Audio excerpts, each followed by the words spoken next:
The F-16 is more than a fighter jet.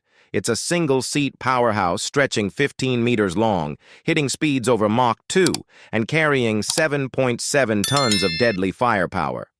From Vulcan cannons to air-to-air missiles, this jet is armed to the teeth. And today, we'll take you inside what makes the Viper not just fast, but one of the most feared machines in the sky. I flew the F-16 for a good part of my life, and let me tell you, people usually see the jet from the outside and think it's all speed and glory. Sleek, powerful, a missile with wings, that's what they call it.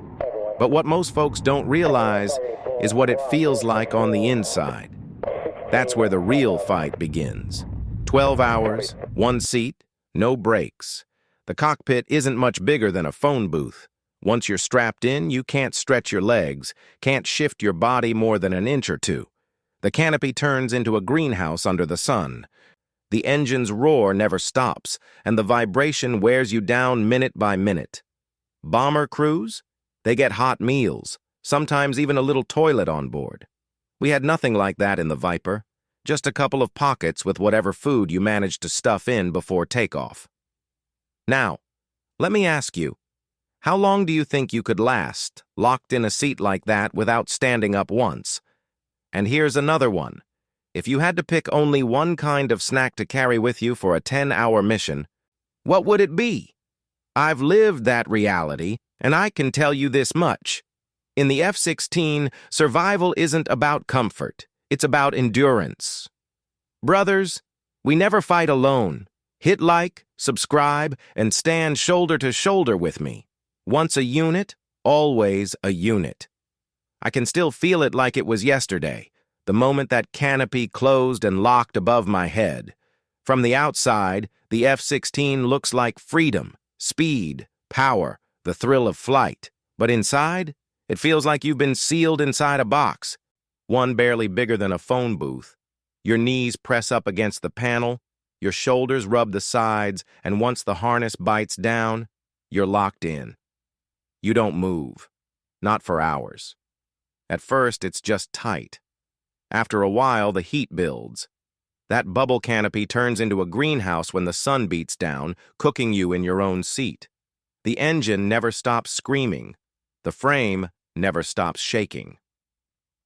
Every vibration crawls into your bones until you're grinding your teeth without even realizing it. After 3 hours, you're sore. After 6, you're exhausted. By 10, the cockpit feels less like a jet and more like a prison. What makes it harder is knowing what you don't have. Bomber crews heat up meals. Tanker crews stretch their legs, grab a cup of coffee. Submarine sailors eat hot chow in a mess hall. In the Viper, you've got whatever you crammed into your pocket before takeoff. No galley, no restroom, no space to breathe.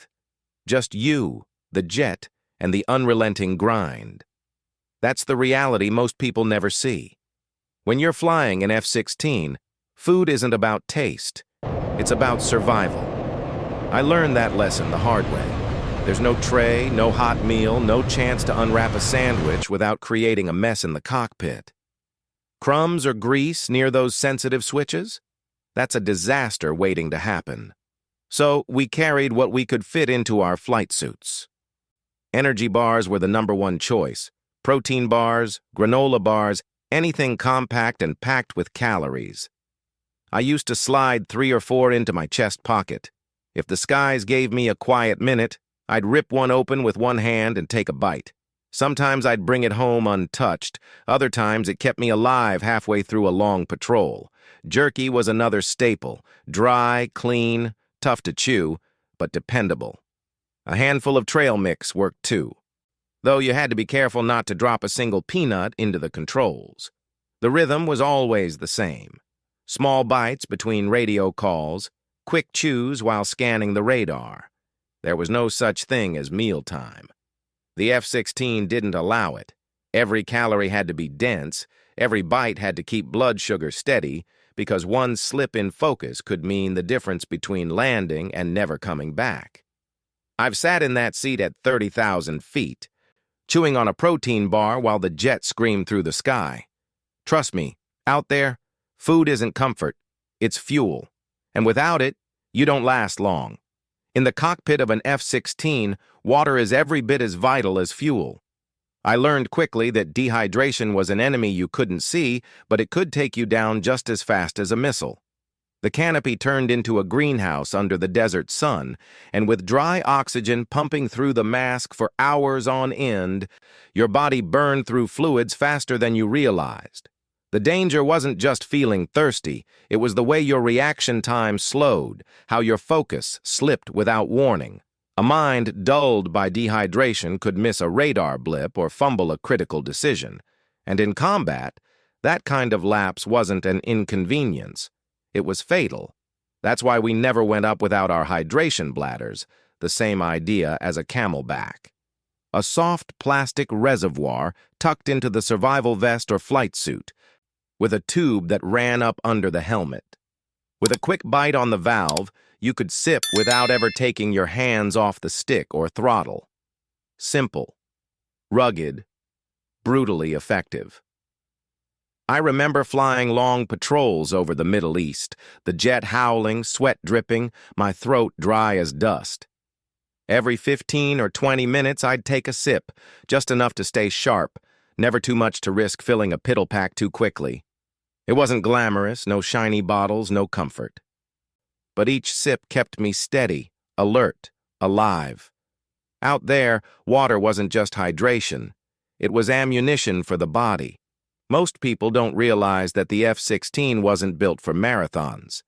A standard training sortie usually ran an hour and a half, maybe 3 if you stretched it. That was enough for dogfight drills, bombing runs, or local patrols.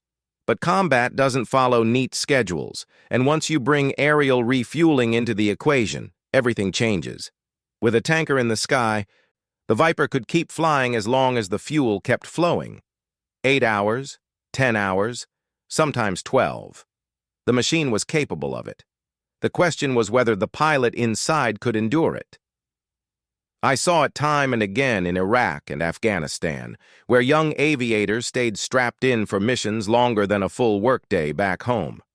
NATO patrols along the borders of Eastern Europe demanded the same kind of endurance, long hours of constant vigilance in unfriendly skies. One mission sticks with me. Over Libya, our fighters were tasked with a 10-hour combat air patrol, kept aloft by multiple mid-air refuels. When those pilots finally climbed down the ladder, their faces told the whole story. They looked like men who had wrestled the world itself. And in a way, they had, fighting both the mission outside and the limits inside. The jet could keep going as long as you topped off the tanks, but the human body doesn't run on jet fuel. After 8 hours, your muscles ache from the straps. Your mind blurs from the noise and vibration. After 10, you're hanging on with discipline alone.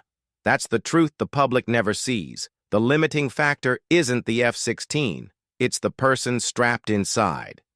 There's one subject no pilot brags about, but every one of us knows: the bathroom problem.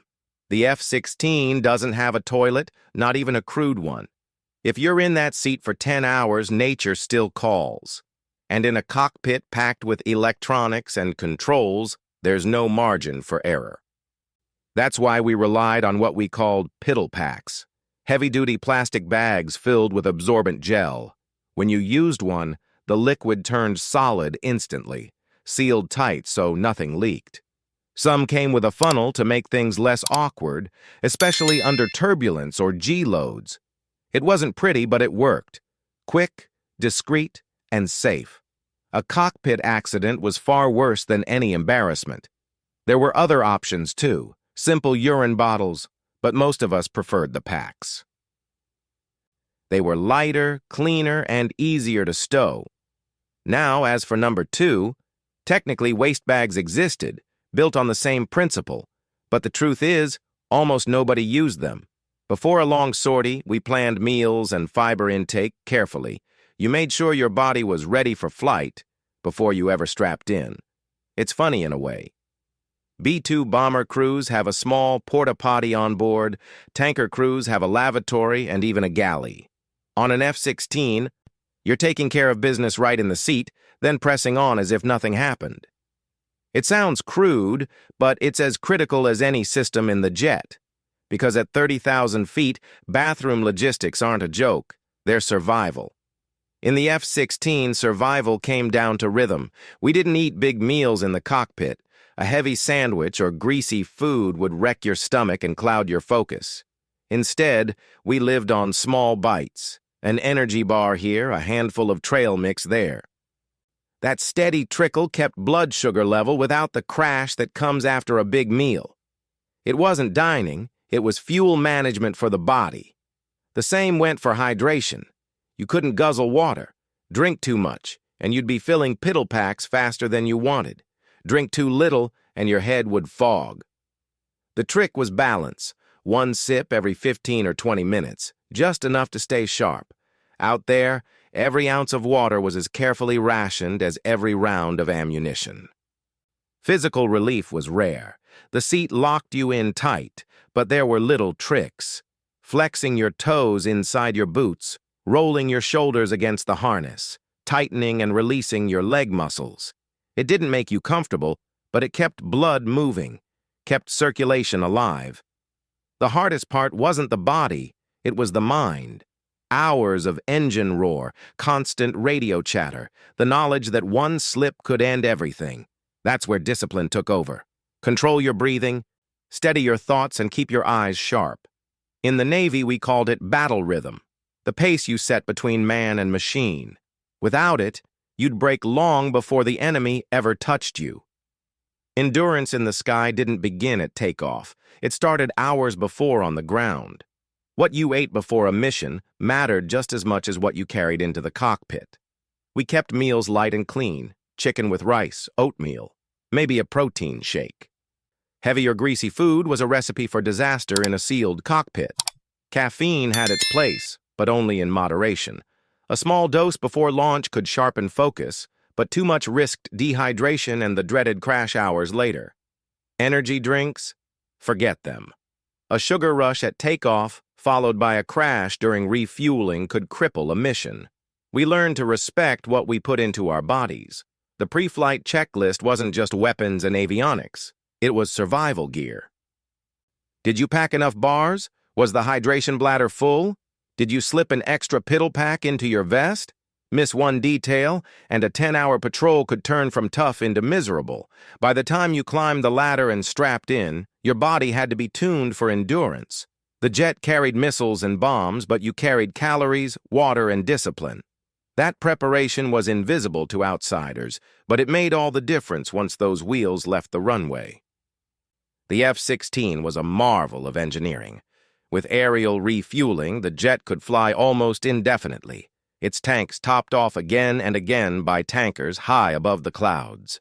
On paper, it looked unstoppable. But inside the cockpit, it was a different story. Machines don't feel pain, exhaustion, or the weight of time. Pilots do. I saw it in the eyes of every man and woman who climbed down that ladder after a 10-hour patrol. The jet was still ready to fly, eager for more. The pilot, though, carried the toll. Aching muscles, strained eyes, a body wrung out from hours of noise and vibration. No matter how advanced the aircraft became, it couldn't change the fact that one human being had to endure it alone. Unlike bombers or tankers, there was no crew to share the load. In the Viper, you fought solo. Every decision, every scan of the radar, every ounce of responsibility rested on your shoulders alone. Technology could extend the mission, but it could never lighten that burden. After years in uniform, that's the lesson that stayed with me. Technology could take you farther, keep you airborne longer, but it was discipline and willpower that truly carried the day. Jets may be built of steel and fuel, but victory has always depended on the endurance of flesh and blood. Looking back now, I know flying an F-16 was never just about skill at the stick. It was about endurance, physical, mental, and emotional. Surviving those missions meant turning every snack, every sip of water, every ounce of discipline into a weapon of its own. Most people watching from the ground only saw the sleek jet streaking overhead, never the human being locked inside, sweating, straining, enduring. The sacrifice was quiet, but it was constant. And it was that sacrifice that made the mission possible. If you've ever thought being a fighter pilot was just about pressing buttons and going fast, you know now that the truth is harder. It's survival in the truest sense, an art forged in silence, heat, and discipline. To me, the pilots who strap into the Viper aren't just warriors of the sky. They are proof of what human endurance can achieve. And after all these years, I still believe that's the greatest strength any jet could ever carry. That's all for today's story, my friends. Until we meet again, stay safe, God bless you, and don't forget to like and subscribe to keep this brotherhood alive.